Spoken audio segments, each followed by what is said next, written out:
Hey all, and this is the Celtic Creed event. This is a Water Slayer event and Immortal Killer. I've only made up a few teams this time around. It's a Water Slayer event, so I don't really have anything especially good. I have a team though that's okay. It can deal 50% diamond bosses on turn 1. This first team was just to get the 5 kills with the support hero. Nothing special about this, it's just a bunch of older ultimate forms with Bloody Mary and of course the support card in there. So the main team I'm using is the team you can see here. This is basically based on Noble Killer. Let me talk you through the team. So this is the card I got from the random 6-star hero. Creates a lot of power gems and increases Water Slayer attack. Even though it's not Noble Killer, it's a good addition to the team. So there we go.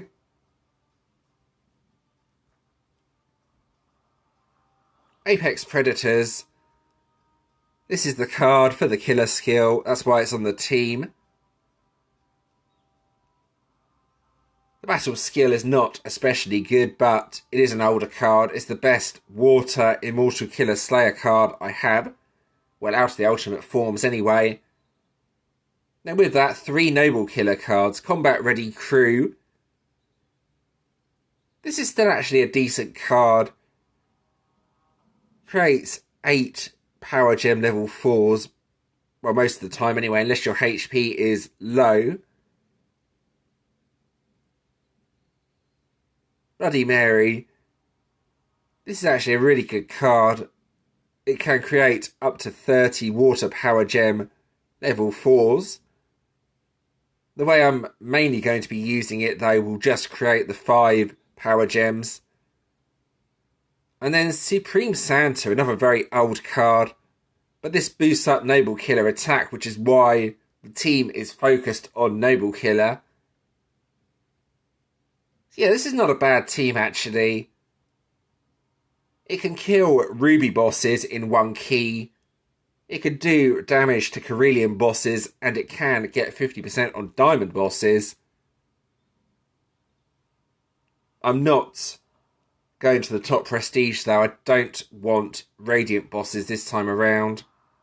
So onto the relics. You just need enough relics to break the Immortal Shield. For me, that's going to be 6 in total, since I won't be doing Radiant bosses. 3, and then finally breaks 3 Immortal Shields, as you can see there.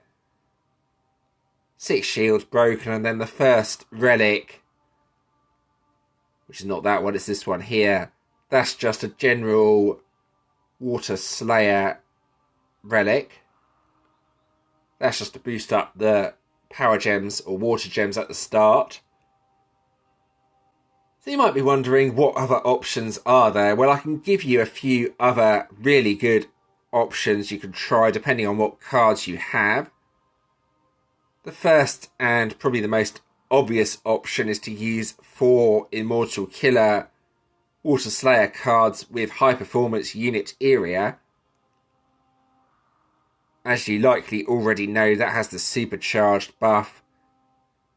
Boosts up Immortal Killer attack. That's only really going to be useful on locked bosses though, I would have thought, so bear that in mind if you want to try that team. The most powerful teams I have seen though use the Jailers. So the way this would work is to use part of the event deck with Arcane Killer cards and then put the Jailers on the team.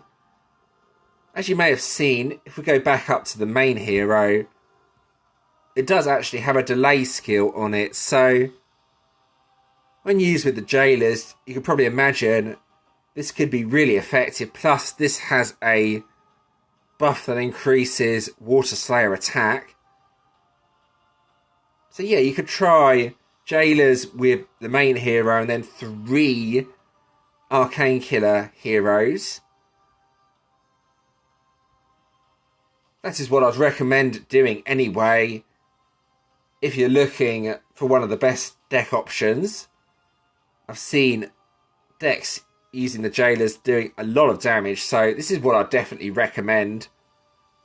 And there we go, that's my teams for this event. I'm going to show you the vault opening now. It's not very exciting. I thought I got something decent on tier 3, but it turns out I didn't. Anyway, here we go, this is the vault. Alright, so this is before the event begins. I'm going to do 3 tiers of the vault. As you can see, I have quite a few gems. I had a pretty good last event. I got 11th global. Unfortunately, I was still in Emperors, so I only got the maximum rewards from Emperors. If I was in Legends, I would have got better rewards from that. I also got some bonus gems from the Platinum chest, so yeah, I've got quite a few to use. So I'm going to go ahead and use a few of these here. So there's Celtic summoning coins. I'm not sure what they do yet. The event hasn't started yet. So let's go ahead and open the vault. Here's tier 1. Let's see what I get.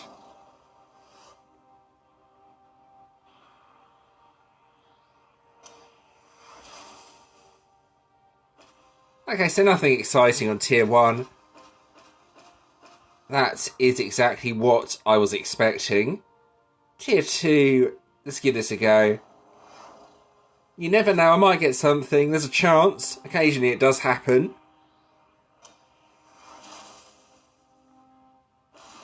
There's the silver support card. Wow. All I've got so far is support coins. That's all I got last time as well, was support coins. That's ridiculous. At least give me a card or something. Well, here we go. This is the final tier I am doing as... yeah. It's given me junk so far. Can the vault redeem itself? Well, that's not too... oh, hold on. There's some good cards there. They're not event cards, should I say the event deck, but pretty sure both of those cards are actually either a master or an ultra card. No, they're not. That's a support card. That's a shame. What's the other card that I got? Yeah, I'm pretty sure that's also a support card as well. So, a little bit disappointing. I thought I may have actually got something decent there, but no.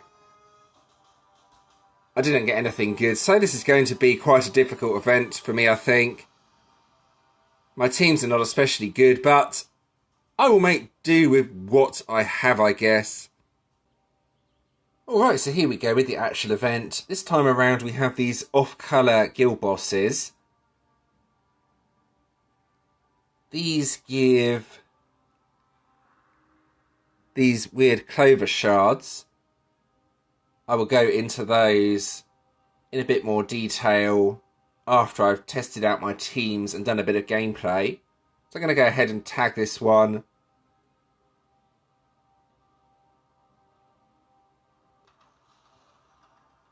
There we go. Right, now so actually onto the event.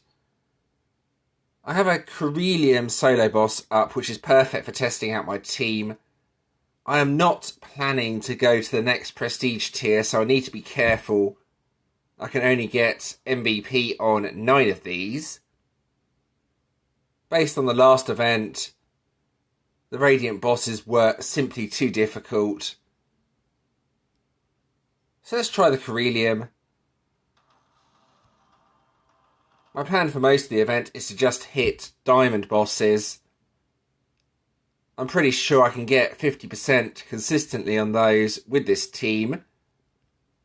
The strategy for Corellium bosses, though, is slightly different when using this team. I'll show you what I mean.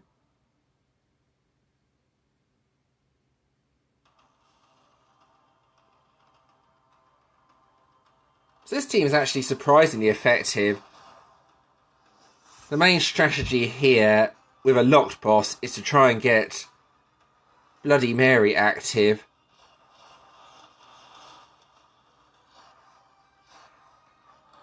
Then that fills the grid with power gems. Then use all the other skills. And then get smashing, basically. So I need to use it once more before I get the massive amount of power gems. This has Traitor on it, which is not too bad. It might kill me though if I'm not careful, so let's try and take it out relatively quickly. Now here we go. Use Santa to get the boost up. Now pay attention to Combat Ready Crew and Bloody Mary for the big damage.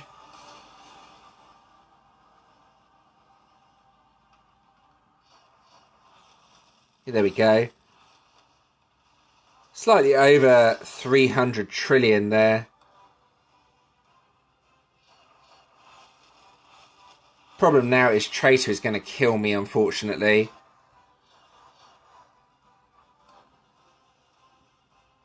Against most bosses that I'm not going to be locking them, I will be playing in a slightly different way.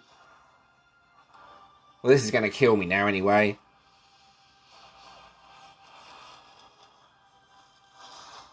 Basically, I won't be getting Bloody Mary up. I will be using all the skills on turn 1.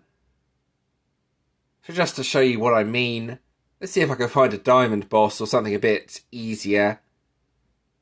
Yeah, I've just had a Radiant rally. I don't really want that at the moment. Let's see what I can get up. There's a Ruby boss. Okay, so that Ruby boss is probably okay to show you what I mean. So this is what I'll be doing against diamond bosses anyway. I'll be using all the skills on turn 1. Against a Ruby boss, I can probably kill it in 1 key. Well, I'm hoping I can anyway. We'll find out in a minute.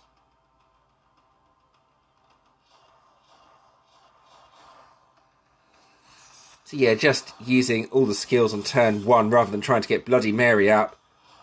And this is the damage with 1 key. With 3 keys, it should be enough to get MVP or 50% on a diamond, depending on what the diamond is, depending on who else has attacked it. I'm getting a lot of Radiant rallies. I personally think it's a mistake to get Radiants up unless you have the event deck. I went for Radiance last event without the event deck and could not do any damage to them whatsoever, so I recommend being careful this event. Only go to the top prestige if you're confident you can do decent damage to those Radiant bosses. A lot of them are being rallied to me. Not that much interest in actually hitting them. Okay, so there's a diamond boss. It's not my own. This should be perfect to show you what I mean with the 50% on turn 1.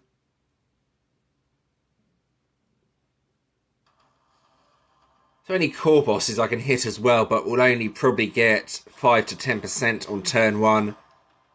Radiant bosses, I won't get anything, so Radiant's not really worth hitting with this team. And that's one of the main reasons why I'm not going to the top prestige either. I'm hoping I can do enough to stay in Legends, but I guess we will see as the event progresses. As you can see there, 50% damage dealt. If that was an Inferno, that would actually give pretty decent trophies as well. Yeah, I'm happy staying on this prestige. I don't think going to the top prestige is a good idea. Okay, so let's have a look at the Clover Forge. As you may have seen, the Celtic Creed bosses drop these Clover shards, so you need to focus on them if you want to get the relic upgraded. Should not take you too long though, in all fairness. So you don't need to spend the entire event worrying about these bosses. If you play hard for a few days, you'll probably get this done if you want to get all 5 forged, but bear in mind you will have to pay extra gems for each extra relic you want. You only get the one for free. So you do actually get a summon gemstone for free as well. The second one, as you can see on the screen, costs 50 gems, so I'm not going to get that. Now the main use for these bands seems to be in GVG attack, I would have thought. It's hard to say really, so I think what I'm going to do is just get the dark version. You need 500 of the shards to get the actual clover to forge this, and then if we have a look at this, it creates an extra dark power gem at the start of each turn, which is useful. Also reduces damage taken, and this can be used in all activities, so this can also be used as a relic filler for events. The attack boost or attack bonus, whatever you want to call it, is not that high though. So it's entirely up to you if you want to use this or not. It might be worth testing this out and seeing if it does more damage with it on in a few situations than with ordinary relics. So here we go with the event rewards and event collection. Don't forget the season rewards are now in the event as well. So let's start with the collection. This time around it's a Warden collection, so probably one of the weaker collections if I'm being honest, but all those Bastion shards are pretty useful. I mean, you only have to play for a few hours to get this finished anyway, so hopefully everyone can complete this. The Wardens are never going to be any good, so only really useful for selling for dust. And now let's have a look if it's a Dragoon or a Warden this time around. I'm not sure yet, I've not seen. I'm in Legends again. I've no idea if I'm going to stay in Legends or not, as I'm not going to the top prestige, but I'm doing okay so far. Just hitting Diamond and the occasional Carillion boss. So it's a Warden, it's a Fire Warden. Decent stats as all. Oh, hold on, this is actually pretty good. Fear. Nice to see another Fear Warden. I have a fire defense, so I may well go for this. Or should I say upgrade it and then put it on the team? I'm not sure which card I will replace this with though, but that's looking pretty good. If you have a fire defense, then this may well be worthwhile putting on your team. It's entirely up to you though, if you want to do that. So now let's have a look at the actual event deck. You may have seen you probably got a special offer. Mine was a guaranteed main hero. Be a bit careful with this. A main hero is not a master or ultra hero. If you buy that, then you're actually only getting a main hero, and that's not really going to have any use, so I would stay away from that. However, if you get the one for the master hero for 3,000 gems, you may want to consider that, as that's actually a decent deal, but that's entirely up to you if you want to go for that or not. So here we go, the actual event deck. I've not seen the deck yet. So there's the first card. That's pretty good. Creates a lot of power gems. Also has a slight attack boost. If there are no buffs, then delay all enemies turn by 1. So yeah, easy to see why this deck could work really well with the Jailers. This one doesn't have that delay skill, instead it's a heal skill. Then I'm going to guess the ultimate form has a mixture of both.